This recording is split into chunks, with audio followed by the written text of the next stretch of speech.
Welcome into the Bobcast here on the Bobcat Sports Network. My name is Matt Ambrose, and we'll start this episode today with men's basketball and head coach Sean Brown joining me here. And Coach, split your games this past week. Another exciting win over Urbana, 63-62 at home on Wednesday, and then a close loss at Notre Dame on Saturday, 77-68. That you guys fall to the Falcons. You sit at 10-14 overall, 7-11 in conference play. That's good enough for a tie for 8th place with Notre Dame. Let's start with the Urbana game, however. Third game in a row that you win on a game-winning shot in the final seconds. Daniel Alexander with 3.3 seconds left. It was his second consecutive game-winning shot as well to cap off a 34-point night for Alexander. Just your overall takeaways from that Urbana game last Wednesday. Well, that was a big one. Not that Saturday wasn't, but we knew Urbana was going to come in here and they were going to put up a really good contest at this, smacking us down there at their place by close to 20. Our guys, as I said last Monday. Our guys were already pumped up for this game. They were ready to go. Not a whole lot needed to be said. They wanted revenge. They were looking for some kind of revenge or payback because we felt like that game got away from us early down at their place, and our guys, they battled back in that game, and we just couldn't get over the hump. And they pressed they started pushing the score up higher and higher and higher, and we couldn't regain any footing, and they ran away with it in the last 5 minutes of the game. So we wanted to come in here and play good basketball early on, just to kind of stabilize ourselves in our first unit, and then we put quite a bit of the second unit in, and those guys kind of extended the lead a little bit. It was a back and forth game, but yeah, we came out on top. Second half was Daniels. We told him at halftime, you're not aggressive enough. He looked flat, although he was shooting it well. He looked flat on defense and on offense. He looked like he was bottled up. And what they did last time they played us was, they guarded Daniel pretty closely. They switched on him. They bumped him. They banged him around. He only went 3 for 19 in that game. I remember that. Yeah, he did. They banged him around a little bit, to kind of get him off his spot and get him out of his game. And it worked. This time it didn't. When he saw openings, he took them. He didn't wait on it. He took the game to them, and I think that was critical. That was crucial, and in this game. And with that said, that gave him confidence leading into that last play where we ran the pick and roll and he got into the lane and went one-on-one with a really good defender of theirs, and a kid who blocked his shot once or twice in the game. He came to a nice jump stop. He found his angle, played the glass, and it was a ball game. You got good secondary scoring as well in that Urbana game. Seemed like really anyone who touched the floor, for the most part, had 4, 5, 6 points to really accommodate Alexander's scoring pretty nicely. How important was it for the other guys that touched the floor to get those scoring opportunities? Well, it's really important because especially when Daniel, when Alexander's attracting that much attention, someone else gotta have to step up, and it gives others a chance to play one-on-one basketball or attack closeouts, play in space, get free runs to the basket, open backdoor cuts, things of that nature. When you have a guy like Alexander out there on the floor, so our guys have got to take advantage of those situations when they're out there, and sometimes we do, sometimes we don't. But we give everybody a green light to score on our team. Everyone has areas they know their areas on the court that they're best scoring out of, and we try to get those folks to those areas. But everybody has the green light, and once When guys are scoring the ball and making it easy on Daniel, that only opens his game up. Let's look at the Notre Dame game now. 77 to 68. You fell in that game. You split the season series now with Notre Dame. What did you take away? A couple days removed from it now. What did you take away from that game? Bad loss, man. A really bad loss. I didn't do a great job of having these guys ready to go. Um, I don't know. Bad loss. We fouled a lot. I know I had my complaints after the game about I didn't feel like I feel like we had a quick whistle quite a bit that game. The foul differential, it was something crazy, 20 something to 7. And two of the fouls that they got was in the very first possession of the game and the very last possession of the game. So there was only 5 fouls throughout the whole game that they committed. So it was weird game, man. And again, going back and looking at the film, I don't know. It's hard to gauge it. It's hard to put a finger on it. But those guys were really aggressive, and we tried to match their aggression, and we were held at bay. We weren't allowed to be as aggressive and as hands-on or as handsy as the other team. And I don't know. You can't complain about officiating. It's the same. It's been the same all year. We got to earn our respect. We're the new team in the league. We're the Division III team coming into the league, and everything we get, we got to earn. So, I'm not gonna cry about it. I'm not gonna complain about it. Our guys have just got to make plays, and that's it's on us to make plays, and it's on me to put our guys in position to make plays. And that's all I have to say about that. One of the guys that has been making plays over the last 6 games, he's been in a starting role, Desmond Rene. Seemed like he's kind of locked down that point guard position for you in that starting five. Is that a role we can expect him to stay in moving forward? Yes, and I mean he may or may not start the, these last few games, but he'll play the bulk of the minutes. Right. He'll play 35, 30 to 35 He's minutes still easily. he's still the primary point guard, Yeah, right? we're gonna try to get these, have these seniors finish off pretty strong. Possibly get them some confidence going into the tournament. Not that I'm counting us in already, but we want to. Our idea is that we're going to be going to the tournament, and that's been our goal all year. And when we get there, we want our guys to have some confidence, especially our seniors. But yes, Desmond that's his spot right now, and he's real comfortable in that, and he in that role. He knows that it's his role. Again, he's an upperclassman. He's played a lot of high level basketball. Played in the D1 JUCO national tournament. He was the starting point guard for Baltimore City Community College just last year. So, and right now they have 2 guys playing Division I basketball, another 2 guys playing Division II basketball on that team, and another one playing D1 JUCO somewhere else. So he played amongst a bunch of upper level guys. He played with and against upper level guys. So Renee's going to be fine, just fine.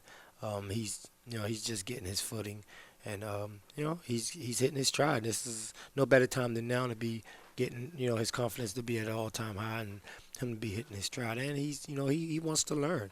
Although he's a veteran and he knows a lot about this game, he's open to learn, and he's picking my brain, and he's taking some of the things that I've told him and or actually showed him on court, and he's adding it to his game, and he looks good.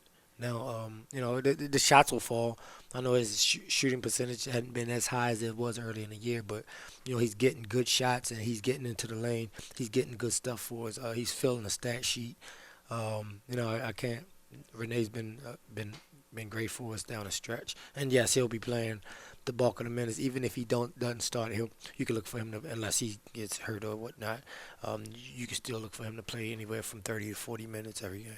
We've seen kind of the starting five change often throughout this year, but when you talk about a guy like Rene still getting the bulk of the minutes, that's all that really matters. Right. And we've seen him along with obviously Daniel Alexander. He's been the leader of this team, Mm-hmm. and also Joe Adedeo really established themselves, getting the bulk of the minutes at their Mm-hmm. respective positions in the rotation the last few weeks. Is that something we can expect to continue to see for those three heading down the stretch? I know you want to get some seniors some playing time, but with the MEC tournament being a pretty strong possibility right now with you guys in 8th and about a 2-3 game lead clear of that 10th spot, that's the cutoff. Can we expect those three guys, Alexander, Adedeo, and Rene, to kind of continue to get the bulk of the minutes at their respective Absolutely. positions? Those three will they'll get the bulk of the minutes at the 1, 2, and 3 with Kenner. Again, Kenner's back now, and he's we're slowly but surely implementing him into the game plan, and he had a solid game last game. Um, but he'll be in that mix also. Bo is sick again, which is unfortunate because he had a really big game on Saturday. Yeah. I'm sorry, on Wednesday. So it hurt us not having him on Saturday. I mean, he had gotten sick during the game on Wednesday, which was that's why he didn't play much in that second half. That's why we took him right out after he made that layup. Had nothing to do with his play because he was playing awesome, but he was sweating like crazy. But he was like, "Coach, I'm freezing cold." We knew what that was. Yeah. So we sat him for the rest of the game. So he's out still. Carroll's out. Alexander is out temporarily until we find out what's going on. Torrin Stevens, we missed him last 2 games. That hurt not having him around. 2 or 3 games. I can't remember if it was 2 or 3, but we missed Torrin, who was starting once he got the flu. The flu kind of went through our team, and it hit us at a bad part of the season. But that's why we play all these guys. That's why we have them ready to go. So when we do lose guys, next guy is ready to step up and play. You mentioned Terry Kenner and how he's going to be in the mix for those minutes. Yes, sir. Down the stretch. He's had a nice couple last few games. The game winner against Concord, of course. Game high or team high 18 points on Saturday against Notre Dame. Where's your comfort level with him now after seeing him perform this well over the last couple of games? Well, Terry's a guy. He's instant offense off the bench. What we want from Terry, we want him to bring the defensive prowess too, because he's a sneaky good defender, believe it or not. We want him to understand that also. Once he step up his defensive game, his offense is pretty. It comes really easy when he's not really hunting his shots and whatnot. But he's active on the defensive end. He's active on ball, guarding the ball. His offense comes pretty easy. But when he's thinking about his offense and thinking about making a play, making a shot, that's when he gets in trouble. We want Terry to just play freely. I'm comfortable with Terry out there. Obviously, he's a senior. Played a lot of high-level basketball also. But, he's finally getting back to some kind of basketball shape, basketball form, and his energy level is up. His weight is picking. His weight is coming back up. So Terry will be fine when it's all said and done. We hope to keep peaking here towards the end of the season. Man, we need a full complement of guys. It's tough, and I didn't even mention the other 6'8" kid Perry, who's been out with the deep thigh bruise. Joe Adedeo, who plowed through the flu. He had the flu last week, but he only sat out 2 days, and then he kind of just plowed through it, played through it, and it's been rough here at the end of the season. All these things happening at one time. Mostly the flu bug, and there was a few big time injuries, but mostly the flu. But yeah, Terry's gonna be fine. I'm totally comfortable with Terry. He's instant offense. He knows what we want to do, and he wants to finish strong. So that's a good thing. All of those are good things, and we can push some teams here in the playoffs.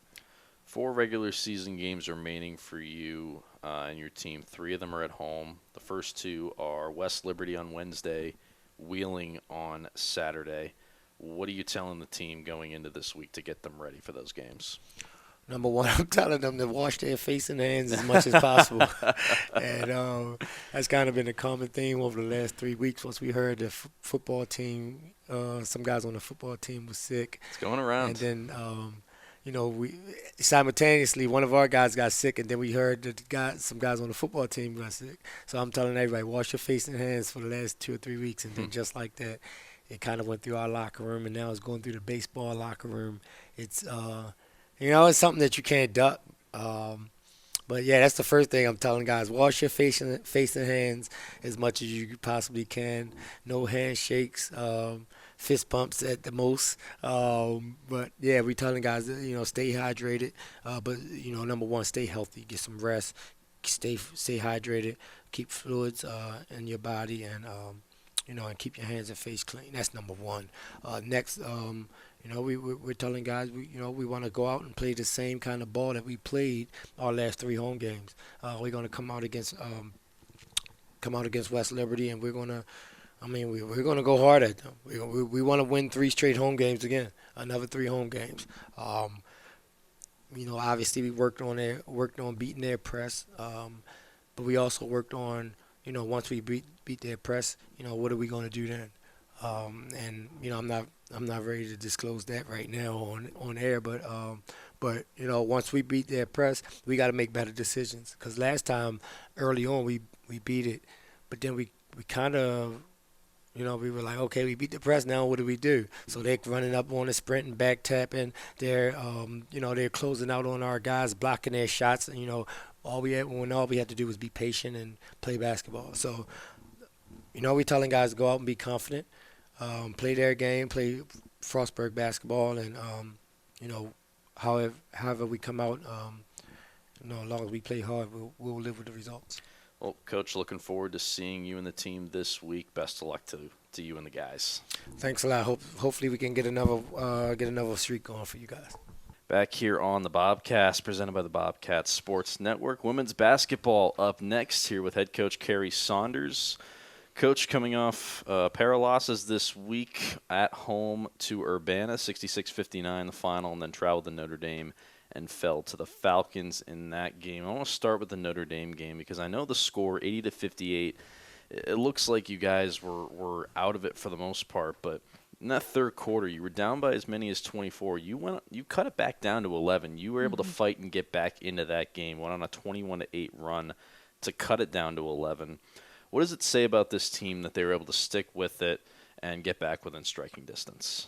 Yeah, the first thing we figured out is that Notre Dame's a really tough environment to play in. Yes, very loud. Very loud, very different. Plus it being their senior night, it was just lots of energy not going towards us that day. But, yeah, I'm incredibly proud of, it was especially our younger kids. Our starters, it just wasn't their game on Saturday, and, that happens. And our young kids came in off the bench, and they just kind of got the pace and the momentum back to where we needed it. It kind of fell off, especially in the first half. They shot, I think, 62% from the floor in the second quarter, which is crazy. And we just didn't have that energy and that spark, and that's exactly what those younger kids brought to the table.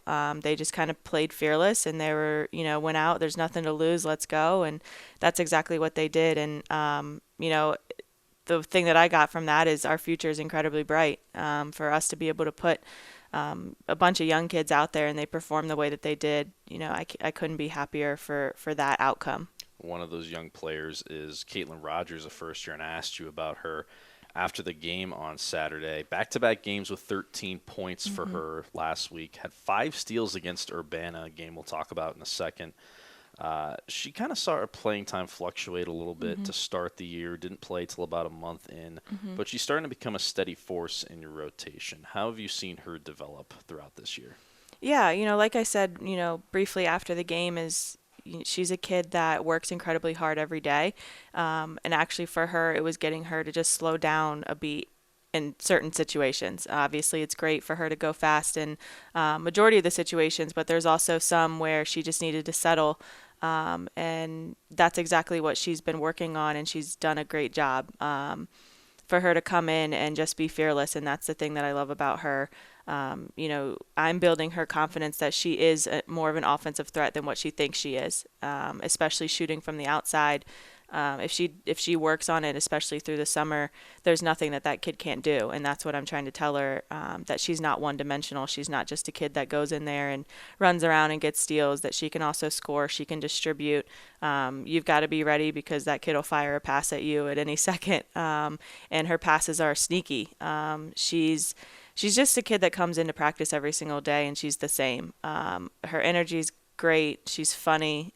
She's fun to be around as a teammate and as for me to coach her, and that's what makes a big difference as well. But she doesn't like losing. She's a competitor, and I like that within her too. Is when she's in the game, she's in there to make something happen. She's not just in there to be in there, and that's why she's gotten this chance and this spark.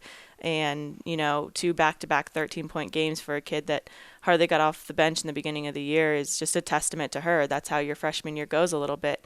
And she's been coachable, and she's got the sky's the limit for her for her 4 years. You mentioned her offense. Nailed a pair of triples in that Urbana game as well, and we'll talk about that right now.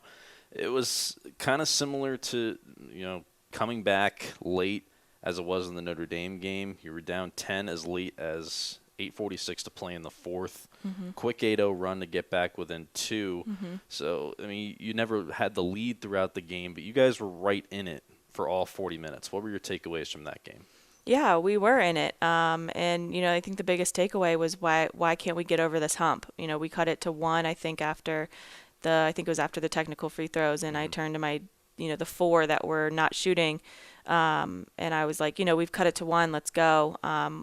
We drew up a play for Ari, when we got the ball back, and she executed it, absolutely beautifully, and she just missed the layup. And that would have brought us up by 1. And I think that was kind of that pivotal moment of we never quite tied it, or we never quite got up by 1. And we could never get over that hump. I think then they came back down and they scored. And so it was a tough one because we can play with a team like that. And, that team's creeping right on up in the standings of the Mountain East. And that's what we're taking away from these games this year is that, we know what it's like now to play these teams. And next year when we go out to play them, we know that we can compete. We've just got to figure out a way to play complete games and close games. And that's where we're struggling right now. And our depth has something to do with that. We got, our starters got pretty tired towards the end of that game. So, it's just something that we're working towards. We're always looking at next year, always looking what we can do better the next time around. So, yeah, I think it was just a matter of us not being able to tie up that game or take that lead that brought us that momentum to close out that game. One of the leaders of this team really all season long down low has been Amanda Emery. Good, solid performance over her last 4 games, 14.5 points, 6.5 rebounds, shooting 43% over these last 4 games. And this is on the heels of back-to-back single-digit scoring outputs that took her points per game average almost down a full point. What have you seen from her over these last few games? She's been able to bounce back and have these nice performances. Yeah, we hit a stretch in there where it was also the matchups weren't great for her to be averaging the points that she used to. And we even talked to it. We were like, all right, those teams are gone now. Now we can get back to, trying to get the ball inside you. Because for a while it was just unrealistic for us to try to pound the ball in when she had these huge post players on her. We need to take advantage of our outside game, which allowed Diggs to open up a little bit. But she's been incredibly consistent for us throughout this year. She's had an unbelievable senior year, and we've got 4 more games for her to continue to grow. And she's just, there's not much I cannot say about her because she's brought so much. There's mainly no other option for her but to defend their best post player every single game, whereas the guards we're rotating them through on their best guard. So she's got that load to carry, and then she's also scoring for us and demanding the ball inside. And so, yeah, she's done an incredible job. She's such a pillar to our program for the last 4 years, and I'm definitely going to be sad to see someone like that leave our program. She has a couple more games left inside Bobcat Arena. 4 games left in the regular season. 3 are inside Bobcat Arena. Mm-hmm. And I want to talk about that for a second because the next 3 are at home. Mm-hmm. And we obviously know it's well documented, the long stretch on the road throughout this season. Mm-hmm. But when you got back inside that arena for the first 3 games, your team looked a lot more comfortable. Mm-hmm. And you beat Concord. You had another strong showing against Urbana like we talked about. Mm-hmm. Is that output really just as simple as getting back in that normal game day routine? Because I know I'm in there a couple hours before setting stuff up for our broadcasts, and I see girls in there getting shots up 4, 5, 6 hours before the game. They weren't really able to do that down at Allegheny College or going on the road. Is it really just as simple as being in that game day routine and being able to do those kinds of game day preps? Yeah, I mean, each kid has their own game day prep and own game day routine and what they eat and what time they eat it. And, they get to the gym relatively around the same time. Some get there a little bit earlier, and it allows them to have their individual prep. When you're on the road, you're like, well, this is the time that we're going to eat, and this is what you're going to eat because, you're at a restaurant or you're and then you get to the gym at a certain time, and depending what's going on in the gym that you get to and what time you can get on the floor, it's all very calculated on the road, whereas at home it's their choice. It's their choice about when they eat and what they eat, and I mean that makes a difference to players. They're in their home environment. We practice here. We get a lot more family and fan support on the at home than on the road, just because of now, traveling into the Mountain East. It's much farther than where all of these kids are from. So yeah, there's definitely a sense of being more comfortable at home, and hopefully these 3 games that are coming up, this 3-game home stretch, we can kind of settle in and play really good basketball to finish out our year. You got 2 games this week. You're talking about dominant bigs in this conference. Saturday is Lily Ritz with Wheeling. You got her in foul trouble last time you played her. But the game I want to focus on is Wednesday with West Liberty. They're at 10th in the conference. You're at 11th. Top 10 make it to Wheeling for the MEC tournament. I think that pretty much sums up what you have to tell the girls to get them motivated. What's your outlook for this team heading into this week? Yeah, I mean, I think it's just being able to really focus in on what we need to accomplish. It's settling in, playing our game. We've played them before. They're coming here. We know they're a great shooting team. We know that they play a fast-paced offense in the half court, and we've just got to settle in. A lot's on the line, and we've got to continue to just play our game, and no matter what they throw at us, still settle in and play our game. And I think we're doing, again, a much better job of that at home than on the road. And yeah, we've got to go out and we've got to play hard. Coach, appreciate you joining us as always on the Bobcast. Best of luck this week. Thank you. Swimming is next up here on the Bobcast. My name is Matt Ambrose, joined by swimming head coach Brian Christensen. And Coach, you're fresh off the GMAC/MEC championships from this past weekend. The men finishing 8th in the competition, women at 10th.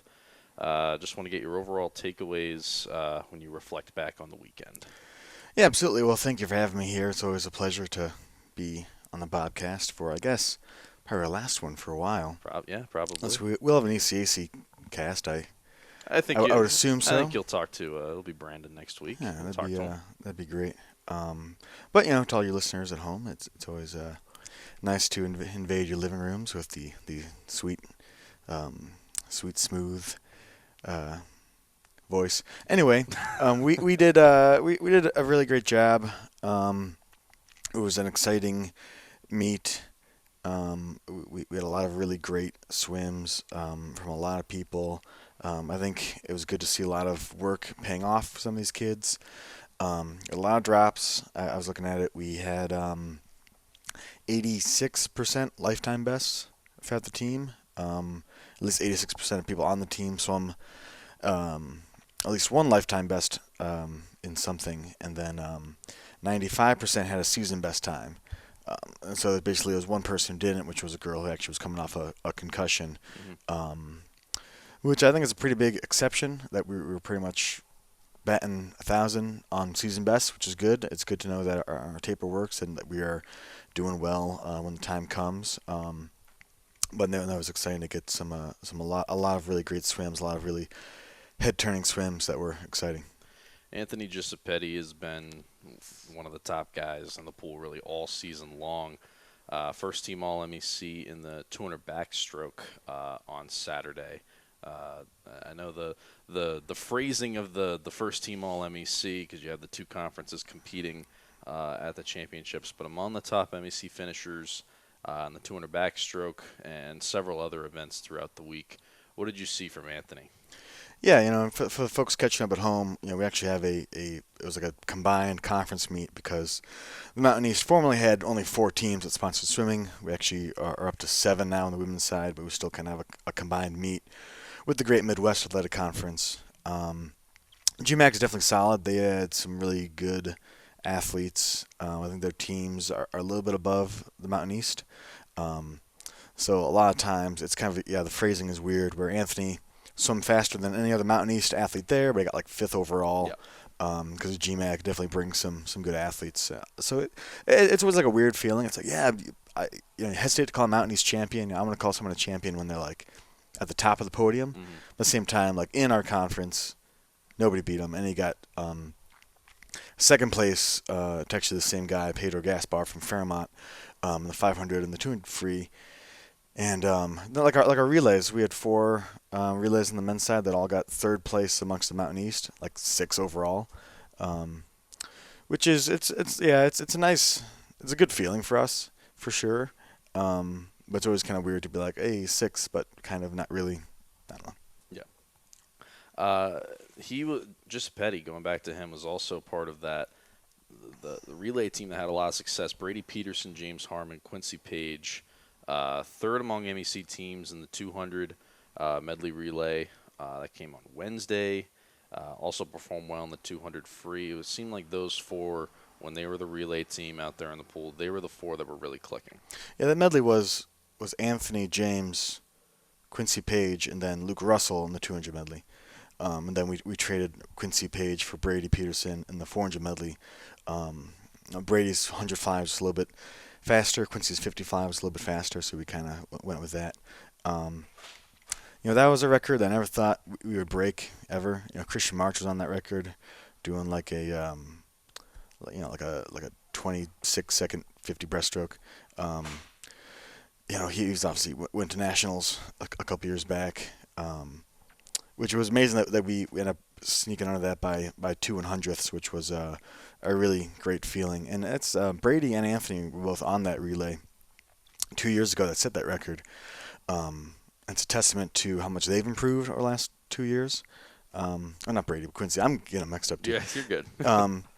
But Anthony was on that, and then on the medley too, it was kind of the same deal. Our current medley relay record is with Christian March doing the breaststroke leg too, and we were within about 4 seconds of it with Christian went like a 54 in the breaststroke in that relay. James was a 101, which is a lifetime best by a good margin for him, but still that's a crazy ad. It's a testament to how much everyone else has worked, that they've gotten better in 2 years. We'll get it next year. Watch out, Christian.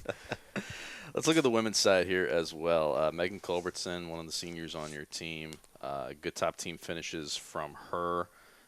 Gabby Thompson and a couple of the younger swimmers also performing well. What's your assessment of how the women did this past week?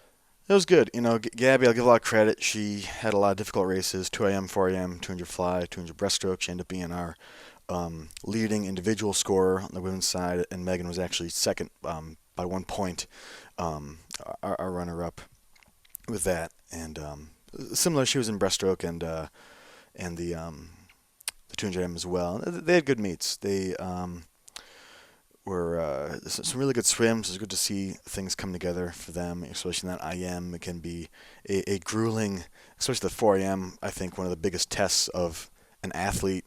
To see them succeed was pretty exciting. And that was a good swims for them. Let's look now. I mean, you still have ECAC coming up, but before we look a little bit at that, both sides have largely the entire roster still coming back next year. The men only have one senior, that being Hunter McFalls. The women only a couple. When you look at the men's side, and not to look ahead to next year just yet, but kind of to take a peek into the future. You got to be happy that you have a lot of that roster returning, and to see the performances that, I mean, we talked about Giuseppetti, but the other people, the other swimmers on this team, to see that performance and then have all those guys still coming back next year has got to be a welcome sign. Yeah, and we definitely look ahead, probably too much. I don't know. Some coaches warn against that, but No, I mean that's definitely a fault of mine. I think I need to stay in the moment, but it's tempting. You know, we have 12 men and 8 women signed right now, which is pretty much doubling the amount. We brought 11 to conference this year, so doubling that is just really exciting. You know, I think we are building something really special here. We're so young. You know, I mean we had 8 freshmen. Well, we brought in 8 freshmen, including some walk-ons. It didn't quite work out, but we ended up having like 6 freshmen at the meet. Is that right? So we are so young. You know, we're pretty heavy on like the juniors and the freshmen, which will now be sophomores and seniors next year, which is a good combo of like we have a lot of leadership. I've been very impressed on the men's side with both Anthony, you know, who's a captain, and like Brady Peterson really has stepped up. Sawyer Conklin has really stepped up, and just kind of leadership roles. Outside of the team, you know, they've kind of filled the gaps left by not having too many seniors, which is good. And then I think all the freshmen, you know, as a freshman, you're kind of like, you don't know what's going on. You're just like a wide-eyed, kind of taking everything in, and you know, you're inexperienced, and you know, you haven't really swum at a big meet like this a lot of times. And I think we knocked out of the park. We did really well, and I'm excited for them to be sophomores and nurturing kind of the big class we're bringing in. And the women, you know, I kind of said this with but our senior class, we're a little bit different. We have a lot of seniors. We have only a handful of juniors, and a good amount of sophomores, and then a handful of freshmen. We're kind of offset with the women's side. So I think the sophomores really stepped up. They're doing a really nice job, sophomores and juniors, in establishing that leadership. And the seniors have just been great. You know, I'll call them a model of Frostburg swimming. Elizabeth Myers and Megan Culbertson, and then Maria Russo, who's a grad student. Have just done such a spectacular job at kind of helping, I think, buy into my vision, which is always kind of tough when you've had one coach for 2 years and then another coach for 2 years. You know, they're split up. You know, it's really easy to like say, oh, you know, this is different, because I think I'm pretty different in style than my predecessor, Justin Anderson. He's I think he just won the Capital Conference, Mary Washington. He obviously knows what he's doing, but you know, we're just a little bit different. And to have them kind of get into a different style, I think is really important, and they've done a great job of like getting the rest of the team on board with that, which is pretty awesome. I want to look at some of those first years because you talked about them, touched on them a little bit, but a lot of them, really on the men and women's side, had a great impact this year. We talked about James Harmon and Quincy Page earlier. I want to start with them. Going into this year, did you expect them to swim the times that they had, have the performance that they did right out of the gate as first years? Did you expect that, or did you kind of see maybe they came on, like you said, they're kind of wide-eyed, trying to take everything in? Did it take them a second to really get adjusted before they could start performing? I think so. You know, Quincy definitely had the times coming in. Mm-hmm. You know, we were looking at him as probably our biggest recruit get that we had. But he definitely, I think, took a little bit of time to get used to like racing, even on the last meet of the year. Definitely some pretty big flaws in his races, just in like pacing and just kind of sloppy on a few things. And I think, you know, we ended up naming him swimmer of the meet for conference. He just like got it together.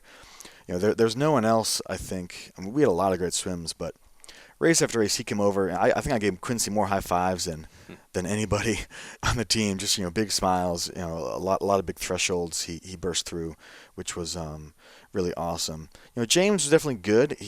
We needed a breaststroker for sure. I would say he came in as someone good and is leaving as someone great right now. And I think he's gotten a little taste of what he can do. You know, he qualified individually for ECACs in breaststroke, which is like not an easy thing to do. I mean, the base qualifying time is like a 102.2. We did a 101.9, which his best before that was like 104. So it's awesome.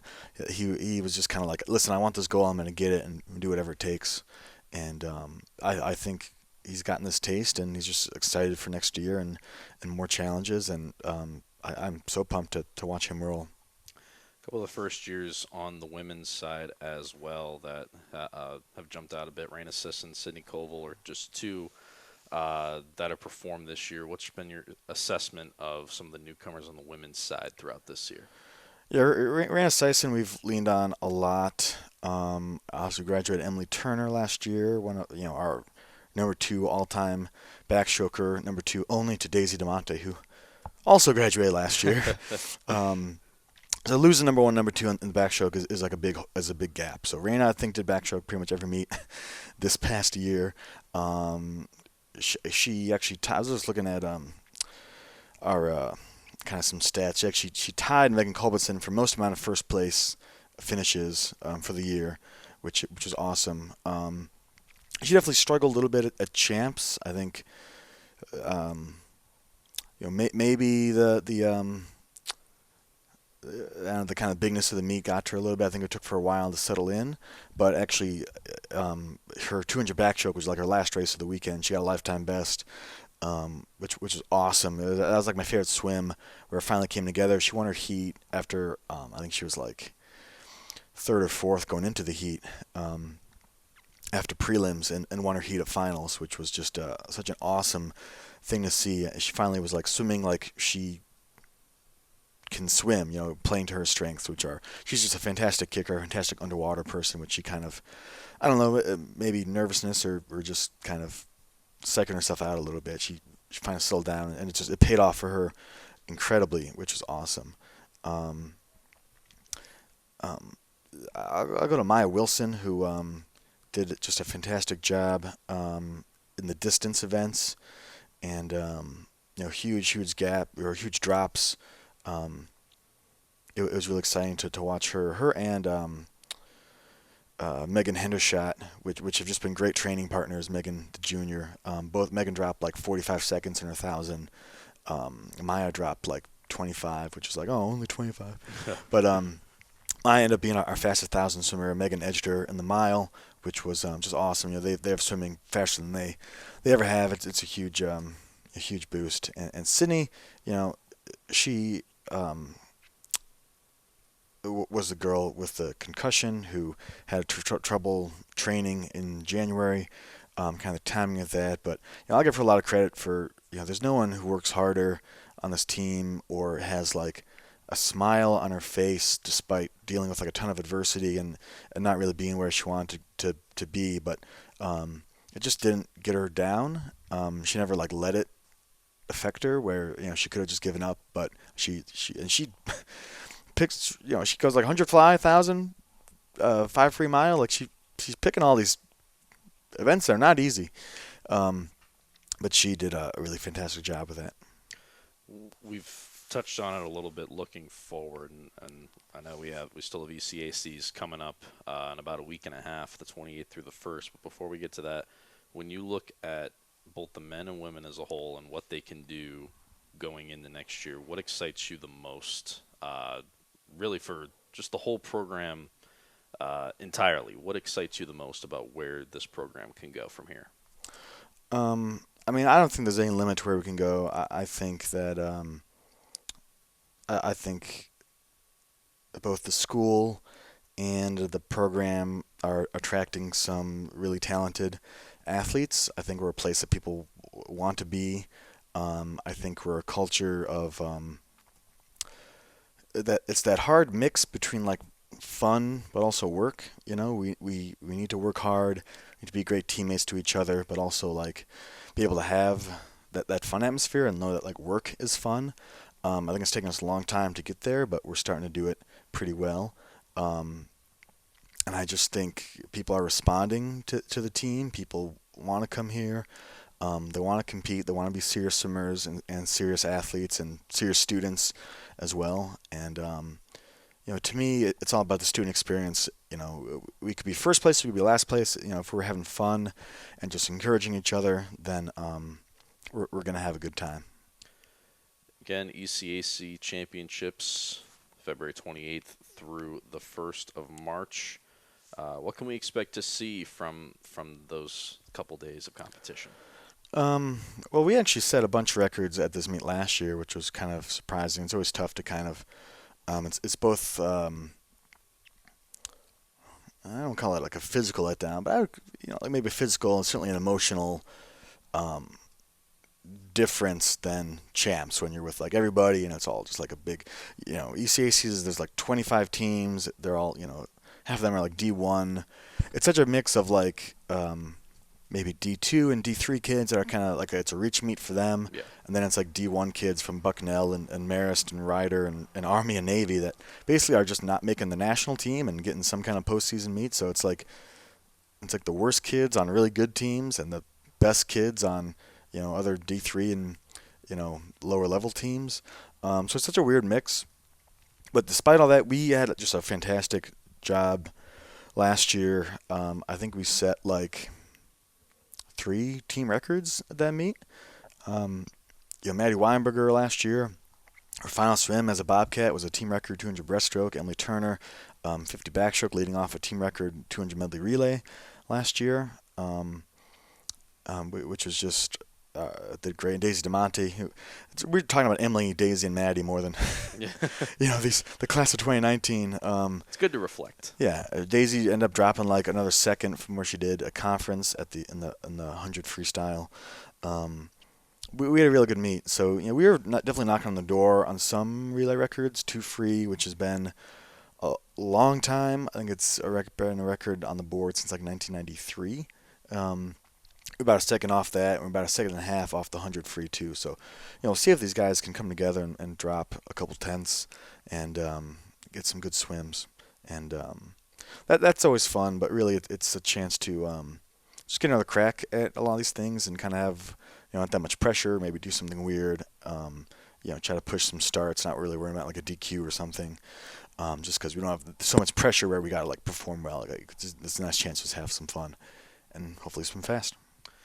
Well, Coach, looking forward to talking to you again next week, of course, actually a couple weeks from now. Yeah. You'll get a couple more cracks at the Bobcast there before the end of the year. But thanks for joining us here today on the Bobcast, and congrats on a good showing in the MEC Championships, and looking forward to what you guys can do at ECACs. Yeah, and I think it'd be a disservice to not mention some other athletes. Nate Bowman, Jacob Tantala. These guys both had great meets. Both kind of first years without a ton of swimming background. Nate coming from like summer league, Jacob coming from a community college where he didn't even swim last year. Both hitting best times, which was awesome. And then I want to talk about Aubrey Morris, who was our number 1 scorer during the regular season. Who kind of had she did okay. For sure, kind of like Raina, had some ups and downs. Ended up doing lifetime best in the 500, and then closed our 400 free relay with the best relay split she's ever had, which was like a 56.4 in the 100 free. So she's just been fantastic, and I think it'd be, I definitely wanted to mention her. And then Miles Henderson, of course, on the freshman side. Miles, who swum, is just out of his mind, did the 5 free, 2 fly, prelims and finals, and then the 8 free relay in one day, which is just like a Herculean effort. In addition to swimming the mile and the 1,000 and getting best times in those, it was just like awesome. But those people just deserve some time and a shout out. I know we're going long, but I always go a little long anyway. Elizabeth Myers, studied abroad in the fall and then like came back and dropped like 4 seconds in 100 fly. Ended up making finals in a race where she really, Elizabeth makes me reconsider. Like, she would just start the season in January. Like, she did great. And then Haley Benedictus, who got had some awesome swims, got into the number 10 all-time spot in the 100 breaststroke. She was coming back from an injury as well, and had some limited swimming. But it's been really awesome to see those two have things kind of come together for them. Maria Russo, our grad student, we kind of mentioned. Definitely had some challenging events, 200 free, 200 backstroke, which she kind of was nervous about. Ended up dropping 7 seconds in her 200 free, which I love, like being anxious about a race and then just having it be your best race. Yeah. It's just so spectacular to watch. And then, of course, Luke Russell, who I might call our relay specialist, who is just such a huge factor. He cranked out a 21.3. After I think he was 22.0 last year. Just to watch him was just spectacular. And then I think our last one I didn't mention at all was Matthew Costachel, who was kind of similar, kind of up and down meet a few best times, but was able to pull it together and have some pretty great. He's kind of been experimenting with some distance, which is going to be a good home for him. Distance Matt is what we call him. So he's gonna do distance forever. Matt, I hope you listen to this and just realize you are a distance extraordinaire. You did great, and we'll kind of roll with that. But and then Connor, I guess, of course, who is gonna go on to the Paralympic World Series in April, and then Paralympic trials in June, and then hopefully on to Tokyo in August. He's doing like all best times. It was just like really awesome for him to watch that, and we'll keep him rolling. We'll keep him going hard. His season does not end. He is keeps it going. Yep, he's doing well, and it was just really exciting to watch us meet, to watch us come together, and it was fun. But I think that's all the ramblings I have. I think everyone deserves a shout out here because I'm so proud of everybody and what we've done, especially my fiance Sarah and Missy, who got a chance to watch a little bit of swimming. They came to the meet and stuff. Actually, our personal coach Brian News, our mothers met each other at this meet, as if I needed more stress having my mother meet my fiance's mother. I don't know if the team knew that was happening, and I was like stressing Coach Brian out at the meet. Multiple layers to everything. It's a lot, but it's all good. We are very excited, and I'm excited to pull like Fitzcarraldo, pulling that boat up the mountain. That's right. And I'm gonna have to watch that movie. You've referenced it a couple times now. It's so weird, but it's awesome. All I gotta say is haul that boat up the mountain and go Bobcats. Next up on the Bobcast here, presented by the Bobcats Sports Network, we will shift gears to track and field, and I'm sitting here with head coach Shane Brookshire. Coach, your team competed at the Doug Raymond National Qualifier over in Kent State University on Saturday this past weekend. Just your overall takeaways, your last tune-up before the MEC Indoor Championship, so just your overall takeaways from the weekend. Well, our goal was to go in and see if we can improve some of our standings within the 800 meter and the 400 meter and get used to running on an oversized track. And so the Kent State track's a 292 meter track, and we'll be running that on a 300 track when we get to Marshall. So it's a little bit different compared to what the athletes have been accustomed to over this season and previous seasons. And I think we accomplished our goal. We got 3 indoor PRs on the 800 meter side. Each individual either improved or maintained their spot in the conference, as this was a fast weekend for the conference. And we got 2 marks on the 400 meter side that also improved those athletes' standings, with Nick running his first 400 of the season and placing him 3rd in the conference, going into the championship meet. Hey, you mentioned those PRs in those events for the 800 meter. Daniel Foster, Jaden Morley, and Jacob Rickards, and you placed 5 runners in that event as well. And then you mentioned Nick Richardson in the 400. Clayton Washington also getting a PR in that event. What does it say about the preparation that your athletes have put in for them to go out there and have such a performance like that? Oh, these athletes have put in the work all year long, and on the 800 side, they've been bought in from the very beginning, and so we've been wanting to run fast and just constantly going out trying to improve on those marks. They've trusted the training, and they've been running some great times, and not only are these great times for indoor, but these are what's going to set us up for better times to come, like come the outdoor season. And so, I mean, like Jaden and Daniel, they're only a couple seconds away from their outdoor personal best marks, and so those should be smashed like this outdoor season. And Jake Rickers, I mean, this was his first time legitimately going under 2 flat for an indoor 800, and so he's definitely set himself up well too to break his PR from the outdoor season. And hopefully we can do it next week at the this upcoming week at the championships. What else really stood out to you? We saw Braxton Clark get out there, do some distance running again for him. What did you see from Braxton? Like he has put in the miles like all year long, as we've always talked about, and like our goal for him was to get under 9 minutes for the 3K. I mean, it didn't happen.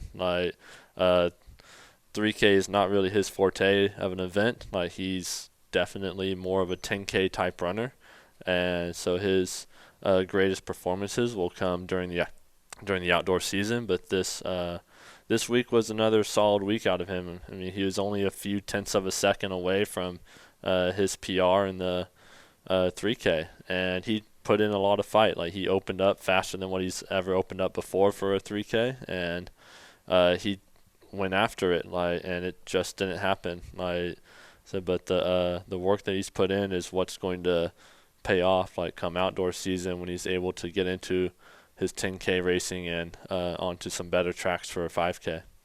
Now, we've talked about it, the MEC Championships, Indoor Championships this weekend at Marshall. When you look at not just this last weekend's performance, but when you look back over the last several meets leading up to this, where does your confidence level stand with your runners right now based on how they've performed these last couple of weeks? I think we got pretty high confidence going in, feeling like we're going to PR again, that we're still going to run our best times. This is the week that, on the sprinters, throwers, jumpers, and distance running side that we've been planning on peaking at. And so the way that they've performed throughout the whole season has shown that they should have some great performances this week at Marshall. But it's we still got a long season ahead of us, in terms of outdoors, so there's a lot of focus on that too.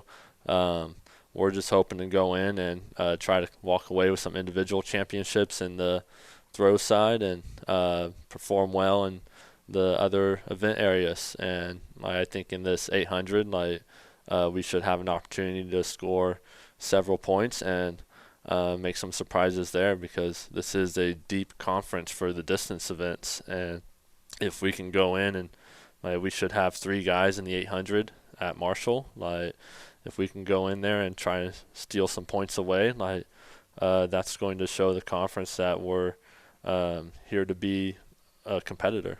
Is that kind of how you're viewing this championship, kind of as a way to get those accolades for your runners, but also a good tune-up and a good measuring stick for where you guys stand going into outdoor? Yeah, it's we know it's going to be tough to win a team championship this year. Charleston is looking amazing in several different event areas, and Concord and Davidson-Elkin is looking strong as well. And so we don't have the depth that we need on the sprinter side and on the distance side really to be competitive as a team. Now I know that if we can step it up and get some individual championships in there, then we should finish top 3 as a team, and that would make a statement to the rest of the conference that we're coming in and we're looking to be competitive right away. And then it's just going to set us up for a much better outdoor season, because the faster we can run now, the faster I can make these athletes for the outdoor championships. When you look at, let's touch upon this past weekend again, because that was your final tune-up heading into the MEC Championships, of course. So we've talked about the PRs that you set and the goals that you set out, wanting to get better in those 800 and 400 events, which you were able to do. How important was that in leading up to this championship this weekend to have those kinds of performances? Well, to have those performances on an oversized track was what we needed, because these athletes can reflect back and look at their racing strategy for a 300-meter track now. Like, they've never raced on anything over 200 before going into this past weekend. And so, like, you kind of get used to having your spots to pick during a race, and, like, where you kick from and, like, where you accelerate at. Like, and so, and doing that on a 200 is a lot easier than doing it on a 300 track. And so, like, getting on this 292 track that Kent State had was just a confidence booster, and in the way that, like, our 800 runners were able to get a feel for what the laps will be like at Marshall. Like, so now they kind of have an idea as to, like, where they need to work on, what laps they need to work on, like what part of the track they need to work on the most, and like where the markers are roughly going to be at. And so, you know, several of them were kind of nervous about that going into this weekend, this like unknown, and they had talked about it like with Marshall, like about going into it like with this unknown feeling of like never racing on a track like that. And so luckily we're able to find the Kent State meet and get up there and get some great performances on it, because now their confidence level is a lot higher going into this 800, and it's going to be one of the more competitive events like within the conference meet itself. Like, there's right now, I believe there's 13 guys that are under 2 minutes for the 800, and it is loaded. Like, only the top 16 get in, and so the depth is unbelievable, like, for this 800. And I think you kind of touched on it earlier, but your expectations for this meet this weekend, you mentioned you think your team could finish top 3, but what are your overall expectations, maybe more on the individual side, and what you expect to see from some of your runners this weekend? I'm hoping for more PRs. Like, I mean, it's hard to do. Like, you can't guarantee these PRs, like, and the way that this team has done it, like on both the men's and women's side, about stepping it up at every single meet and just constantly improving. I feel like we should walk away with some great marks this weekend, and like, to me, like, that's more important, like, right at this time of where our team is at. Like, we're just going out there looking to constantly improve on both the men's and the women's side. Now, there's some athletes that they should be finishing at the top of the conference. Like, that's where they belong at. And so as long as they perform well, like, do what they're supposed to do, then they'll walk away with a great meet, whether they get a PR or not. Like, they're looking to cap their careers off with like some conference championships or runner-ups, and it's I say it should be exciting this weekend to see what they can do. Like, and so on the women's side, like, I think we're going to see some freshmen like really step up in this conference and like show what they can do. Like, we've got Alyssa Mullery going in the 60 hurdles, who's ranked number 2 in the conference right now, and she's also number 6, I believe, in the triple jump, and around 6 or 7 in the high jump. And so she's one of our top freshmen on the team. I think she can perform well. Kayleen Estrada is ranked right behind Alyssa in the triple jump, so in a position to score some points there. And Shania Booker is also ranked 8th in the hurdles, so she's got an opportunity to score points. And then with Michaela Westry and Alexa Bradburn, they've been doing amazing in the weight throw this year. So I'm expecting big performances out of them too. Hopefully some more PRs off of the women's side as well. Well, Coach, really looking forward to see what both the men's and women's sides can do this weekend over at Marshall in the MEC Championships. Thanks for joining us again on the Bobcast. Thank you. Welcome back to the Bobcast, presented by the Bobcat Sports Network. Matt Ambrose here, and we're talking with tennis head coach Jeff Splinter. Coach, just the women in action this past Friday at taking on West Liberty, falling to the Hilltoppers in that meet. First meet of the new semester for the women's side. What was your observation of them? Yeah, had a really nice match. It was great playing a Mountain East Conference opponent, kind of understanding what the level of play is like. We had a nice home away from home match in Morgantown, which has become our new favorite place to play this semester. Unfortunately, we couldn't get outside in this bristoling heat in February. So, yeah, it was just a really good weekend of tennis. We saw a lot of our women play at a very high level for the amount of tennis that we've been able to play outdoors and taking full advantage of the gym inside. So, very impressed with how we played, and I thought we really brought the energy, we brought the noise, we fought, we battled, we scratched, and we are really starting to identify what we are as a team. Who individually really do you think played above the rest, or it's a bad way to phrase it, but who do you think really showed out this weekend and impressed you the most? Yeah, no, I was really impressed with a lot of our players and the grittiness this weekend. I thought a couple of them really stood out. All of them really stood out for what we were able to do. Our first-year players and our players who haven't played Frostburg tennis before, really showed out. Really impressed with really 1 through 6. It's hard to pick out one over the other because we're all playing at specific spots for specific reasons, and we have our lineup set to in order of ability. So our best players play at the top, and really impressed with Aisling at one singles, kind of being able to step up and get a game off of their number one, which was great. And then we had Erica come in at number 2. She fought and battled really hard. And number 3 singles was Robbie. Really kind of put the energy out there. She's kind of the unspoken voice of the team, where she's really loud, she's really energetic. She kind of gets the team going a little bit. And Shay did really well at 4 singles, kind of getting 3 games and being pretty competitive in that match. And our new player this semester, Emanuela, kind of did really good things at 5 singles. Saw a lot of positive things from her that we're excited about going forward. And Allison, senior captain, really kind of hunkered down at 6 singles and battled a really tough lefty. So definitely feel like we can focus more on doubles going forward. It was a little bit of a weak point, but singles-wise, we really battled and kind of showed them how much we are going to be competing at a point-in and point-out basis. It's the first time you talked about kind of getting a gauge on how this conference looks with this West Liberty match. It's the first time the women have faced an MEC team this season. Of course, the men competed in the Charleston Invite about 2 weeks ago now. What do you expect to see from this conference this season, both on the men's and women's side? Yeah, I expect a lot of close matches. I expect a lot of battles. I expect us to go out there and compete and give it our all every match, every point, every game. Just kind of taking it one shot at a time. Yeah, I'm excited. I think based on what we have and what we're looking like, it gets me more and more pumped every day. Going to practice, and just looking forward to playing more of the Mountain East Conference.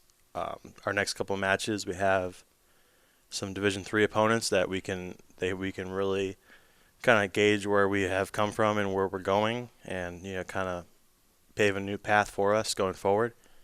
So we're looking forward to those as well. Mentioned this was the first meet for the first match for the women back in this new semester. Was kind of the main goal of it just to get back into that competition and kind of get their legs back underneath them before you hit the bulk of your schedule? Yeah, no, I definitely think so. Looking at the opponent, West Liberty in the preseason rankings was ranked number 3, I believe. So we kind of got a good gauge of what the entire conference is like, and it has been a little bit tough. We have been able to get outside a good amount of times, which has been great. But it's really our first true time of kind of competing in a match setting this semester because we haven't had that opportunity. So getting out there, getting some really good reps, making them count, making our shots count, getting the ball back in play, definitely the things we've been focusing on. And we like the way this tennis, the tennis season is structured. Of course, you have the matches in the first, say, month or 2 of the academic year, and then you have that long break. But like you just mentioned, you had that time outside. We had good weather here in Frostburg. You've been able to get outside on numerous times. I've seen you guys walking out of the office at the end of the day, seen you out there practicing and working. Has that kind of been a key factor in getting you guys ready for this spring season, is being able to get outdoors and actually be able to get on the outdoor courts and practice? Yeah, absolutely. We're getting after it. Rain or shine, 60 and blistering sun or 35 and kind of cloudy. We're trying to make the most out of every weather we can, because it's such a big difference between a real court outside and kind of what we have to work with indoors. So we try and we do the best we can indoors, and we really focus on kind of conditioning and a lot of repetition. When we get outside, we're really able to break down our matches a little bit more, kind of focus on some individual play, and get more reps because we have more courts outside. So it's just better for the players, and they take full advantage of it in the match play, which really kind of gives us a more intense feeling in a match where we've been doing this before. We're going to continue to play matches outside and really continue to grow this semester. Both teams now have a meet under their belts in the spring season. Mentioned the UC invite for the men, and then, of course, at West Liberty for the women on Friday. Does that kind of ramp up the intensity in practice? Because you got a couple weeks before both sides are back in action again. Does that ramp up the intensity as you get into the meat of your schedule over the next couple of weeks? Absolutely. We've definitely seen, for the men, we have cameras and we record our matches. So same thing with the women this past weekend. So as one of our practices, we're going to rewatch our film and kind of break down our doubles and our singles, and our drills will be more intently focused on those things that we maybe came up a little bit short, things that we can improve on better to really be more effective in the Mountain East Conference and match play. So really looking forward to that with the women this week, kind of getting into the classroom and learning, and have them kind of point out things to each other, which I think is a huge growing step for them.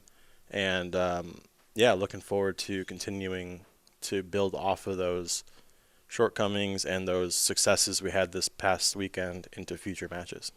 Well, Coach, appreciate you joining us, taking the time here on the Bobcast as always, and best of luck. Looking forward to seeing what you guys do the rest of this year. Hey, thanks. Welcome back to the Bobcast, presented by the Bobcat Sports Network. Matt Ambrose sitting down with baseball head coach Anthony Williams. Coach, you opened your season this past weekend down in North Carolina, dropping games with East Stroudsburg, Assumption, and Lemoyne. So those first three games of your season, what did you see from your team over those games?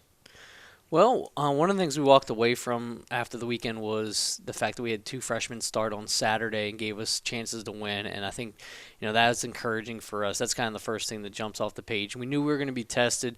East Stroudsburg, who we opened up with on Friday, a team that's you're probably going to see them in an NCAA tournament this year. They are a top 25 type team, very veteran club. And then Assumption on Saturday was a regional team a year ago. They were in the NCAA tournament. So we knew we had two regional type teams out of the gate, and Lemoyne's always a team in the NE10 who's very competitive. So we were tested early, playing against some good competition, and I like the way our guys battled back kind of in each game. Even when we fell down early on Friday against East Stroudsburg, we rallied back in the fourth to make it 9-7. Unfortunately, just we weren't able to hold them out of the bullpen, in the later innings. And then on Saturday, with us falling down behind 4-0, made a couple mistakes on Saturday, fell behind and rallied back, tied it at 4. Ended up having a rough fifth or sixth inning, I believe it was, and kind of fell behind 6-4, and that's the way the game ended. And then, to kind of summarize the last game, we had a 2-1 lead kind of midway through the game, and, we ended up falling, 10-6 in that game. But I just like the way the guys continue to play for 27 outs each game. Offensively, you talked about the pitching as well, but offensively, some guys had some good showings. Brett Fogel, 2 for 4 against Assumption over the weekend with a couple RBIs. Jared Mouton had 4 RBIs over the weekend as well. Nick Benitez had a nice showing against Lemoyne, going 3 for 5. Those are just some of the names. When you look at the whole weekend, who really stands out to you on either side of the ball that really performed well over the weekend? Yeah, I think you mentioned Fogel. I'm really proud of Brett. He's a guy that we weren't sure exactly how we were going to look at the top of the lineup, we weren't sure who that leadoff guy was going to be. Right. And Fogel's a guy that sees a lot of pitches. He gets on base. He's a good base runner. And I was proud of him being able to go out there and kind of set the tone for us. And he was able to get on base, drew some walks. He had a couple big hits, especially in that Assumption game. So just proud of the way he played. And you mentioned Nick Benitez came in in Game 3, get the start in Game 3 at shortstop for us and had a big double down the line, had another base hit in the gap. So he performed well. And I think, it was early, so guys are still kind of, getting in the swing of things. But, we had some guys pressing a little bit, trying to do a little bit too much over the weekend. But those guys stood out, to me. And I thought that for a freshman, A.J. Campbell held his own and looked like a veteran in the box for being his first couple college at bats. He performed pretty well. Let's talk about the Lemoyne game. The Assumption game, I should say. We touched on it a second ago. You got down 4-0 early, and then had that 4-run rally to tie that one up, eventually losing that ball game. But how encouraging is it early in the season to see your team? You get down in a hole early, but find a way to battle back, piece some hits together, keep the line moving, and work your way back in that game. Yeah, I mean, we talk about trying to be a gritty team that's going to come at you for 9 innings or 27 outs, or if it's a 7-inning game, 21 outs, whatever it might be. And I was glad to see our guys kind of embody that personality this weekend, and hopefully it's a sign of things to come. Defensively, there were some issues for you guys this weekend. Do you chalk that up mainly to it just being the first couple games of the year, just kind of getting your feet wet, getting back out on the diamond? Or is this something you're going to want to focus on really in practice leading up to next week? Yeah, I think it's not uncommon to see some early season mistakes. We had a little bit, too many of them, and some that more than I would like. And we had a uncharacteristic number of throwing errors this weekend, more than just the fielding. So those are things we'll clean up in practice, and they will get better with repetitions. And it just kind of allows, us as coaches to kind of emphasize the importance of everything we do in drills and things like that throughout the week, and hopefully kind of clean that up going into quick turnaround and playing again this Friday. You mentioned playing a team like East Stroudsburg, who's a top team in Division II, and could be an NCAA tournament team come the end of this season. To start off, you make the jump up to D2, and to start off your season against a team with the prowess of East Stroudsburg. How well do you think that prepares your team for the season ahead, being in the MEC, being in Division II, and the types of teams they're going to face throughout the season? Yeah, I think the goal is to prepare your team as best you can for conference play. And the schedule is what the schedule is, and we had these teams kind of set up. So, I would agree with your assessment. I think that playing good competition early in the season is going to allow us to prepare ourselves for conference play and what we're going to see. And we may not see a team quite like East Stroudsburg the rest of the way. I'm not sure. But it was good for our guys to go out there and see, kind of towards the top of what they're going to see the rest of the way, and then we can kind of make adjustments from there. And I think it was also good for the guys to understand that the gap isn't that big. Yes, we moved from Division III to Division II, and yes, we're playing NCAA tournament type teams right out of the gate. But I think the guys walked away from the weekend saying, okay, well, this isn't something that is overbearing for us or something we can't handle. Talked about the pitching a little bit earlier. A guy who really had a strong outing in relief. Caleb Smith against Assumption, 3 1/3. Out of the pen, 1 hit, 1 walk, a pair of strikeouts for him. Sure, it's going to be a welcome sign to see him, first appearance of the year, have that kind of performance. Yeah, I was proud of Caleb. I thought he threw the ball really well. He came in and threw strikes and mixed speeds very well, and kind of kept us in the game, gave us a chance to win. So I'm really proud of that performance, and we're going to need him. He's a guy we're going to lean on, and I highlighted this kind of in our season preview, but Caleb's a guy that can fill a variety of roles for us, whether it's coming out of the bullpen, being that long relief guy, or being a spot starter, or, we played 3 games this weekend, but looking forward to this weekend, and then in conference play, we're going to play 4 games every weekend, so we are going to need to identify that 4th starter, and, Caleb, right now is kind of got the lead there. This weekend, you're right back down to Cary, North Carolina. 3 more games. Clarion on Friday, Tiffin Saturday, Goldie Beacom on Sunday. What do those teams present to your guys, and what are you wanting to see from your club this time around? Yeah, I mean, we got pretty good opponents. Obviously, Clarion was where I coached the last 3 years, so very familiar with those guys. And I know that they're a gritty, tough bunch that's going to be eager to get going. They had a tough weekend against Erskine. I know they're kind of in the same position as us, searching for their first win of the season. So we know we're going to expect a tough game on Friday. Tiffin on Saturday was in the NCAA tournament a year ago, so they're a regional team. So we know we're going to have our hands full there. And Goldie Beacom just got done. I think they swept Limestone over the weekend, so they got off to a hot start. So I think it'll be very similar to this weekend. We'll have teams that are very competitive, and kind of like on that Saturday with Assumption and Lemoyne. Those are both games that I think could have gone either way for us. So I think we'll have an opportunity to win. All 3 games, and we obviously have an opportunity to lose them if we don't play well. So we'll just kind of see what happens. But very encouraged with the young guys on the mound, and hopefully they can continue to build off that and have some confidence and heading into this weekend. And I definitely don't want to forget to mention our catchers Hayden McLaughlin and Andy Iglesias both kind of stepped in and did a great job this weekend for us. So proud of those guys as well. Coach, appreciate you taking the time here on the Bobcast. Looking forward to seeing your team perform this weekend. Thanks, I appreciate it. Go Bobcats. Next up here on the Bobcast, presented by the Bobcats Sports Network, we shift to women's lacrosse here with new women's lacrosse head coach Madeline Manzoni. Coach, first in the MEC preseason poll, you guys were picked, entering your first season as head coach as well. Second year with the program as well. And, again, picked to finish first in the conference. What's your outlook, kind of your expectations for this team going into the year? Yeah, we're really excited to enter this new conference. Like I said, I think there's a lot of potential for us to be very successful in this conference, so we're really excited for that. You got a couple good returners for your team this season. Stephanie King and Summer Cavey both coming back. King, 42 goals a year ago. That was tied for the team lead. Cavey, 21 for her. It wasn't too far behind the team lead as well. When you look at what those two have done in practice and in training leading up to this season, what have you kind of seen from the two of them? Yeah, I've been really impressed with them so far in this preseason. Not only has their talent level really increased, but their leadership qualities has really helped our team be successful in our practices, and just really bringing intensity to the practice is what's going to really help us, and they've done a great job of that so far, just really leading by example.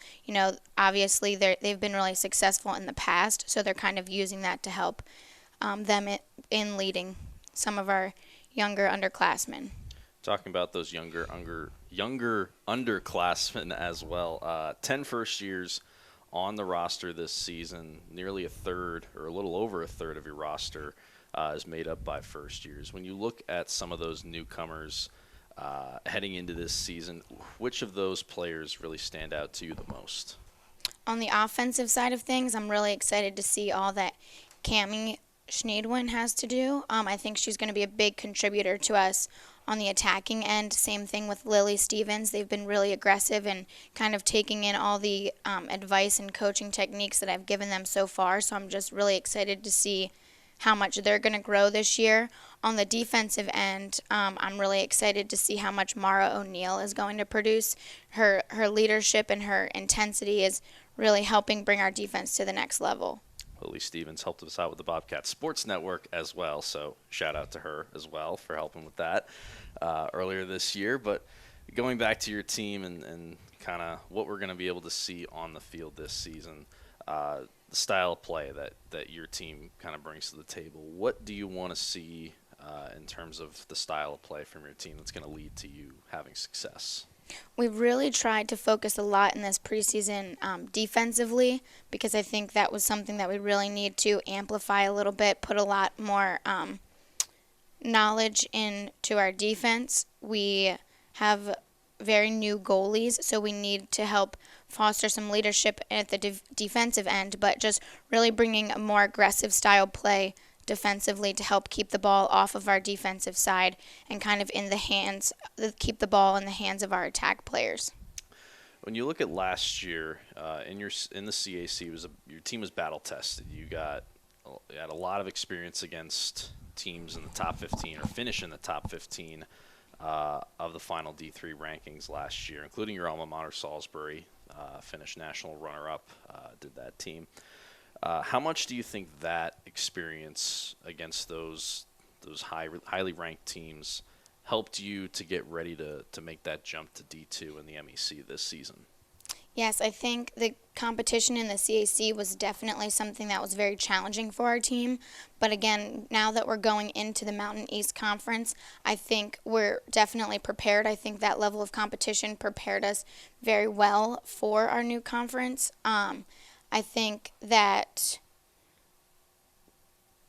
we don't really know what much to expect in the Mountain East, so we're just going in with the expectation that it's going to be the type of competition that we've experienced in the past, which was obviously pretty competitive. It's your second year with the program, like we talked about, and going into your first year as head coach, of course. But since taking over the job a few months ago, and you've kind of gotten into the swing of things a little more so this semester, ramping up the training a little bit, more practices, more turf time. What have you learned about your team over these last few months since taking on the head coaching job? Just what have you learned about your team over that time? I think my team has done a great job of stepping up to any challenge. I think that's something that is going to take us really, really far this season. They've been able to exceed my expectations most often, so just by setting those clear expectations, they're really stepping up to the challenge, which is exciting as I'm in this new role. So I think that will be very helpful for us this season. This Saturday, you start your season. You're down in North Carolina. A couple road games to start off the season before you come back home on the 29th. You start off with Belmont Abbey again on Saturday. First game of the year, what are your expectations of your team and how they can perform out of the gates to start this season? Well, yeah, I think we're definitely going to be a little bit anxious to get on the field. I know everyone's really excited to kind of kick off our season and have it be our first Division II game. So there's going to be a lot of energy, a lot of intensity. I think everyone is just kind of itching to get on the field and show what they have to prove. So it's going to be really exciting to see kind of who steps up and how we can use everything that we've been practicing and training to kind of execute the game there. Well, Coach, thanks for joining us, your first Bobcast, and I think it went well. Good job answering the questions. But, Coach, starting your season on Saturday, appreciate the time, and best of luck to you this season. Thanks. Next up on the Bobcast, presented by the Bobcat Sports Network, is men's lacrosse. My name is Matt Ambrose, sitting down with head coach Steve Gartelman. Coach, fifth in the ECC preseason poll for your group, coming off your first ever ECAC title for Frostburg State in your first year as head coach. So coming off that ECAC victory, heading into your first Division II season, what can we expect from the group this year? I think it's a group that took a lot of momentum from the end of last year. You know, the ECAC win was a good first time for us to accomplish that in program history, and we made a vow that with that opportunity we're going to get everybody experience in those two games and make sure that we win that as a team. So we played all of our goaltenders, all of our guys, everybody that battled all the season. They got experience that maybe they didn't see as much throughout the year, and I think that gave them something to really be excited about in the off season. They came back in great shape for a Division II fall where we get a little bit more time to work with the guys. It's been productive. The guys did not really fizzle out. They kind of really had the energy that we were looking for as far as being excited to be at practice. So we got a lot out of the fall, and I think the fifth ranking is something that's certainly warranted and reasonable with us not really having won a Division II game yet and trying to make sure that we earn our stripes going forward. But I think we'll show ourselves that we're maybe a slightly higher caliber team than some teams have viewed so far. So first off, we got to start off with a win, get ourselves rolling in the early season. But as we get to the conference play, I think we'll start to really hit our groove and get ourselves into a higher ranking there. And our goal is to be in the ECC championship game. I think that's something that's a realistic goal for us, but it's going to be a challenging goal. It's a good conference that we're falling into. You mentioned the training you went through in the fall, and for myself, just seeing you guys working since coming back after the holiday break over the last few weeks. Things have kind of ramped up a bit. How's training been over the last, say, 4, 5, 6 weeks leading up to this first game on Saturday? Yeah, fired up. We had a few transfers that came in to help us out to get our roster up to 52, and now we're rocking strong with a full locker room, and the guys are really connecting. Even the new guys have jumped in really, really well, and that's what they do so well is they challenge each other each and every day as a family, as a bunch of brothers that they get out there and they say, hey, I'm going to put extra 5 in my weights with Coach Kyle. I'm going to hit the ice bath. Come do that with me. Maybe I'll hit the foot ladder in the extra time. They're putting in extra work on their own together. It's not just one guy. Guys are going together as a group. So they've been passionate about what they're doing. They have been fired up for our goal, which is, again, to kind of plant the flag for Frostburg in Division II. Where do we stand? What's our caliber? What's our viewpoint? We want to be a national caliber team competing for those ECC championships, and the guys are training that way. We went out in our first scrimmage 2 weeks ago against Mount Union and Kenyon and played really good in spurts. Not necessarily a perfect scrimmage, which is exactly what you want out of those opportunities. You got to learn from them. And the guys felt the live action, and even from that scrimmage, the last couple of days of practice have been really revved up, trying to simulate those game vibes. So they're just really passionate practices, really good training sessions that are together, unified in their efforts. Got a lot of returners from last year, a lot of starters coming back, all but one from the season ago, as well as your top 5 goal scorers returning from the 2019 season. What do you foresee from the attack this season? Yeah, I think we're going to see the same 3 names that we're familiar with Jason Clinton, Paul Roop, and Mike Sipes. Really carrying a big workload as far as leading us with their vocal and their skills and their abilities. Gavin Chattal is a guy who's working in. We might see a 4-man rotation with them down there to keep our guys fresh, because we've really tried to ramp up our workload with the offensive guys this year, because we've brought so many back. They're familiar with what we look for as far as the coaching staff and asking them to play in a certain way. We give them a lot of freedoms, but we obviously have to structure it and organize what we do. So they're familiar with the stuff we're looking for, and we've been able to open up the playbook, so to say, and really let them take some big strides. So we're excited to see them really open it up, and we want to try to increase on our average last year, which I think was about 12.5 goals a game last year or so. We'd like to bring that up a good bit and try to light up the scoreboard a few more times. Our 10-man ride with what the guys do is going to be something that everyone's going to be aware of, because it's something we really like to do. But they have to feel it, and they have to play against it. So the attack is something that starts that off with their upfront pressure. So those guys are going to be real leaders for us in everything they do. Jack Marks back in net as well for you guys at a .541 save percentage a season ago. So you have a lot of continuity with this team, with the attack that we just talked about, and also in net. So when you look at Jack, what are you anticipating from him coming into this year? I think he's got everything you want in a goaltender. He's got the leadership quality where he knows how to control the ebbs and flows of emotion that come with playing goaltender. He knows how to be brave and stare down the shot of some of those things that can really hum. And the guys respect him and trust him. He's physical. He can come out and be a 7th defender if we need him to, on ground balls, on hang-up situations. So he does everything you need a goaltender to do. And then he stops the ball at an incredible rate. He's a really good ball stopper, great clear. So we're expecting him to be in the conversation for one of the best goaltenders in the conference, if not the nation. I think he's got that ability to be an All-American. We'll have to prove that as we go through our season, but that's our belief of him, is that as a leader and as a player, he's one of the best in the country. When you look at some of the newcomers on this team, who are some names that really jump out to you that you've seen so far through practice? Yeah, I think one of the newcomers that'll be to the world, but not necessarily to us, will be Tanner Donaldson. Last year he was a freshman on the program, but he ended up hurting his shoulder throughout the offseason, and he's bouncing back this year in a big way, so it'll be his first live experience, but kind of his second with us, playing like that Ben Simmons kind of rookie year kind of thing. But he's really thriving, and he's going to be a star, I think, for us in a lot of ways on just playing the midfield role to a T of doing a lot up and down.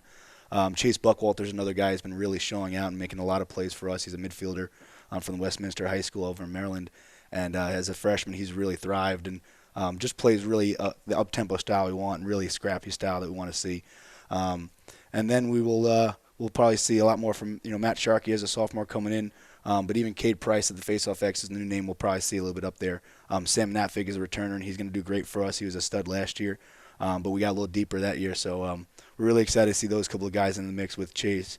It was Chase Buckwalter, yes. And then we all want to talk about Matt Sharkey. And the last guy is Griff Ocker. That's another one who's not necessarily a young guy, but he's going to be a huge role for us. That's a guy who's really stood out. And when we talked about the way the guys work in the offseason, he's one who's really the spark for how they put that work in. We've talked about the conference. You touched on it a little bit, the ECC conference, and the goals you're setting out for. We've asked coaches throughout the year about the jump from D3 to D2, but I think you guys are in a good spot coming off the ECAC win. A lot of returners for this team. This is a conference in the ECC. There's a lot of teams in the top 25 rankings in that conference. But talking about the continuity coming back from last year, how much do you think that helps to improve your standing?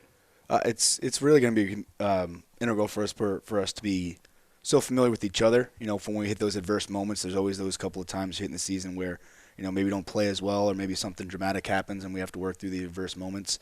So I think that's going to be key for us because that's the tough part in every season. Everybody kind of has their expectations and has their plan.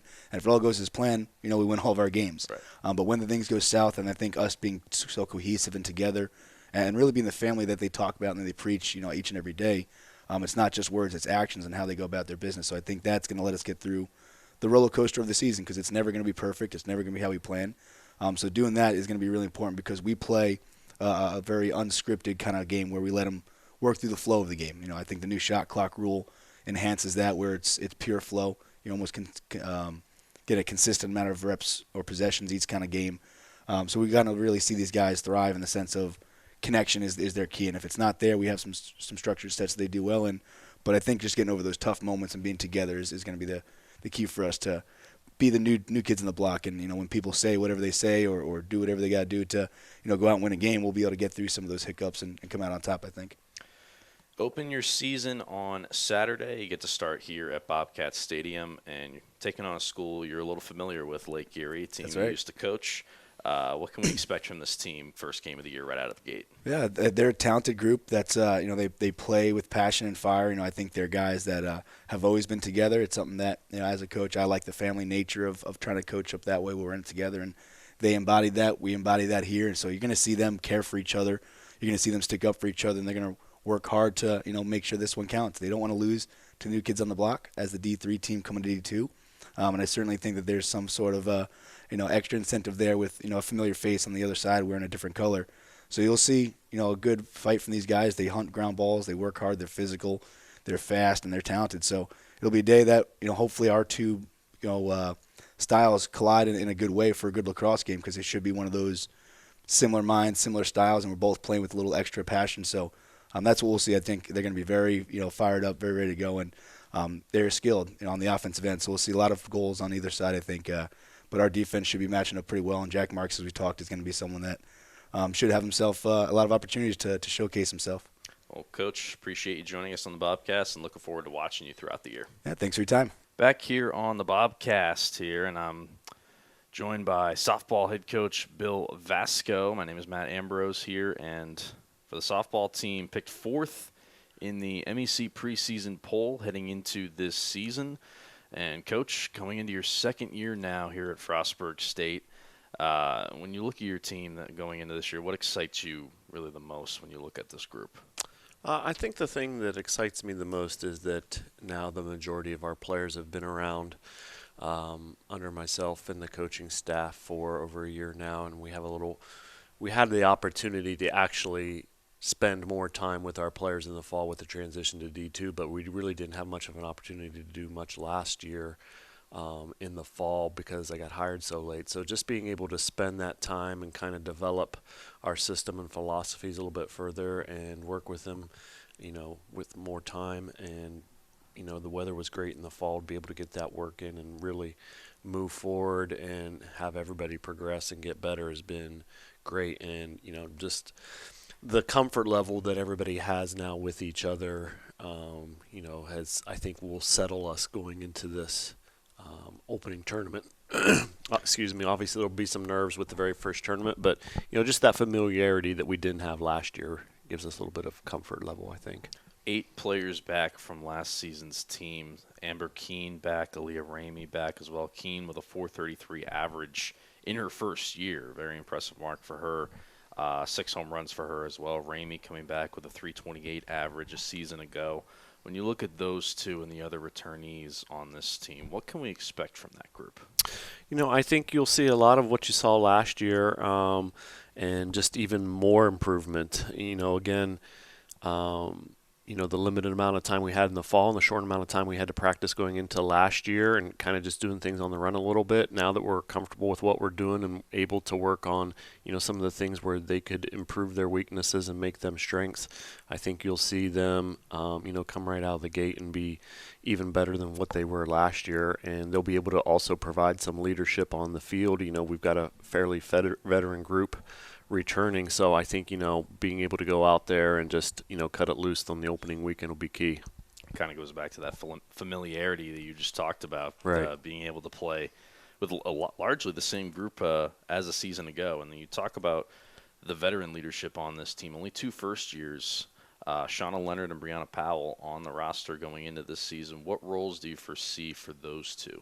They're going to have huge roles. I mean, they're going to help us right from the start. Sean will be on the mound primarily, and Bree has been working in a couple of different positions and has been hitting the ball well. So we anticipate them being a large part of what we're doing this year, and excited to see them come out in the opening weekend. They've been working hard and doing great. So it's going to be exciting to have them, add what they bring to the table to the team and help us out right from the get-go. And for a team with a lot of veteran leadership, there's only one senior on this team, Claire Hanlon.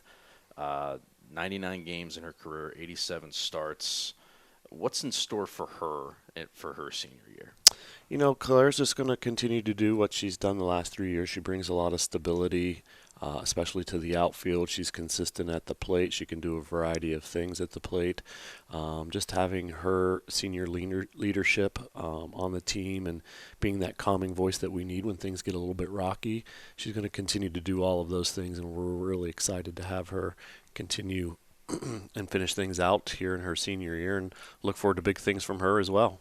When you look back at a season ago and how that team performed, we talked about some of the offensive the offensive leaders with Keene and Ramey, also pitching, which we'll get to in a moment. But when you look back at last year's team, what's the greatest skill from last year's team to this year's team that you think is going to cross over to 2020 the best? Well, last year we made it an emphasis, running the bases, stealing bases, being aggressive on the bases. And, last year we had Olivia Ford, who was a senior, broke the school record, and we broke the team record as well for a season in stolen bases. This year, I think, we have even more speed on the bases, and that's been an emphasis of what we're going to continue to do. And, I told the kids I anticipate that we're going to break the school record again for the season, and I think we'll shatter it, and that's kind of, lays the groundwork for what we want to do offensively to get people on and be aggressive on the bases and then drive them in. So I think that component of being aggressive on the bases and just continue to what we do. I thought we had a really good year last year offensively at the plate. Kind of towards the end it tailed off a little bit, and the competition was a little stiffer at the end. So, kind of expect that a little bit, but I think we'll pick up where we left off and continue to go from there. In the circle, you lose your top 2 pitchers in terms of ERA from a season ago. Taylor McCarty is back. She had a 4.34 ERA in 15 appearances for her. What is the pitching going to look like for your team this season? Well, we're 4 deep. Taylor and Allie both return, and, we expect them to get a lot of innings and, be able to help us out a lot. And then the 2 newcomers, Sean, as we mentioned, the freshman, has been doing really great, and we anticipate her getting a big chunk of innings. And then Emily, who transferred in from Hagerstown Community College, had a really great year for them last year, leading them to the JC World Series. So, among the 4 of them, they're all going to see action and be a big component, especially early on in the early part of the season when we're playing 4 games over a weekend tournament. They're all going to get their opportunities to go out there. So, they all bring a little bit different style to the mound. So, that's pretty good because, they'll be able to offset some things, and, they're all going to contribute. And it's nice to have that depth and be able to go out there and put 4 quality people on the mound and know that they're going to do a great job for us on the mound. We just got to back them up defensively and score some runs to help them out. We talked about the players that really jump off the stat sheet from last season with Keene and Ramey, and also McCarty in the circle, but maybe some players we haven't yet discussed. Could be a newcomer coming into this year or someone returning. Who's someone that you really expect to take a jump heading into 2020? I think, one person that we've all commented had a great fall and continues to do really well at the plate, Sam Carver. She's a junior outfielder. She had a pretty good season last year, but, she's been really tearing it up at the plate, led us offensively in the fall. I think she'll continue to move forward there and get a lot better. Kennedy Batchelor, she's a transfer from West Virginia Tech, is going to give us some depth at catcher and middle infield that I think that will really help us out as well. Everybody that's on our roster right now, we're at 15 players, which is a little bit on the small side, but everybody who's on the team is going to have a role and contribute in some way or some manner. So, I think that will be one thing that's very important this year is that, we're sitting a few days out and people are still battling and competing for positions right now and, making it really tough on the coaching staff. So to sit here and say, well, this person or this person, everybody's going to contribute and I think, have their opportunities to really show what they can do once we start up. I've been asking a lot of the coaches about the jump to the MEC in Division II really throughout this season. Some coaches embrace the opportunity, the jump in competitiveness. Some coaches don't really want to think about that. How do you see the jump to the MEC, and what do you view as the competition level in this conference? The one thing is that we've just been focusing on ourselves, and I told the players the other day I give them a lot of credit because they've been working really hard. The big thing for us is the amount of time that we've been able to spend with them and practice and be in the weight room is so different than what they're used to, and they've really embraced that part and haven't complained and have worked really hard and gotten a lot better.